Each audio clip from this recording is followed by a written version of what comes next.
حضرت عمر کا مرتبہ اور مقام یہ ہے کہ نبی کریم علیہ السلام نے فرمایا کہ جبریل امین 950 سال میرے عمر کی شان بیان کرے تو عمر کی شان ختم نہیں ہوتی۔ 950 سال اگر حضرت جبریل بھی بیان کرے تو یہ مقام ہے سیدنا فاروق اعظم کا۔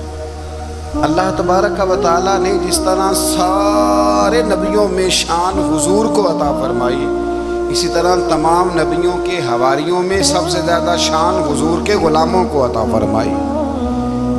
قرآن مجید میں اللہ کریم نے فرمایا یا ایھا الذین آمنوا قوا انفسکم واہلیکم نارا، فرمایا اے ایمان والو خود بھی جہنم کی آگ سے بچو اور اپنے گھر والوں کو بھی دوزخ کی آگ سے بچاؤ۔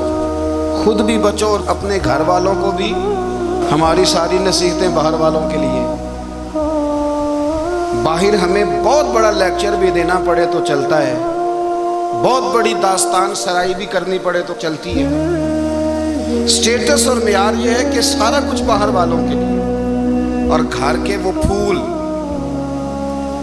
جن کی آبیاری بھی ہم نے کرنی تھی، کوئی جڑی بوٹیاں اور گائیں تو وہ کاٹنی بھی ہم نے خود تھی، دھوپ اور چھاؤں کا خیال بھی ہم نے رکھنا تھا، وہاں ہماری نظر نہیں ہوتی۔ پڑوسی کے بچے کیا کر رہے ہیں یہ سارا پتہ ہوتا ہے، اور میرے گھر میں کیا گل کھل رہے ہیں اس کی مجھے خبر نہیں ہوتی۔ حضرت عمر فاروق نے جب یہ آیت نازل ہوئی تو فوراً عرض کیا یا رسول اللہ صلی اللہ علیہ وسلم اس کا کیا مطلب ہے کہ خود بھی دوزخ کی آگ سے بچو اور اپنے گھر والوں کو بھی بچاؤ؟ تو نبی کریم علیہ السلام نے فرمایا عمر اس کا مطلب یہ ہے کہ جن چیزوں کا اللہ رسول تمہیں حکم دیتے ہیں تم اپنے گھر والوں کو ان چیزوں کا حکم دو، اور جن چیزوں سے اللہ رسول تمہیں منع کرتے ہیں تم اپنے گھر والوں کو بھی ان چیزوں سے منع کرو۔ حضرت عمر فاروق کی زندگی میں جو چیز آپ کو بہت زیادہ ملے گی نا وہ یہ ہے کہ آپ نے جتنا کڑا احتساب محاسبہ باہر والوں کا کیا ہے نا، اس سے زیادہ بڑھ کے اپنا اور اپنے گھر والوں کا کیا ہے۔ یہ بڑا عجیب معاملہ ہے کہ ہم جتنے لوگ ہیں ہمارا معیار یہ ہے کہ سامنے والا غلط ہے اور میں ٹھیک، یعنی دوسرے کا بچہ گلی میں نظر آ جائے تو اس کی غلطیاں نکلنی شروع ہو جائیں گی، اور میرا بچہ سارا شہر گھوم آئے ایک ٹائر پہ موٹر سائیکل پہ تو ہم کہتے ہیں کہ ابھی بچہ ہے، انشاءاللہ سیانا ہو جائے گا۔ اگر ابا جی آج تک سیانے نہیں ہوئے کہ اس کو سمجھا لیں، پھر بیٹے کا سیانا ہونا تو ہو سکتا ہے کہ وہ 60-70 سال لگ ہی جائیں۔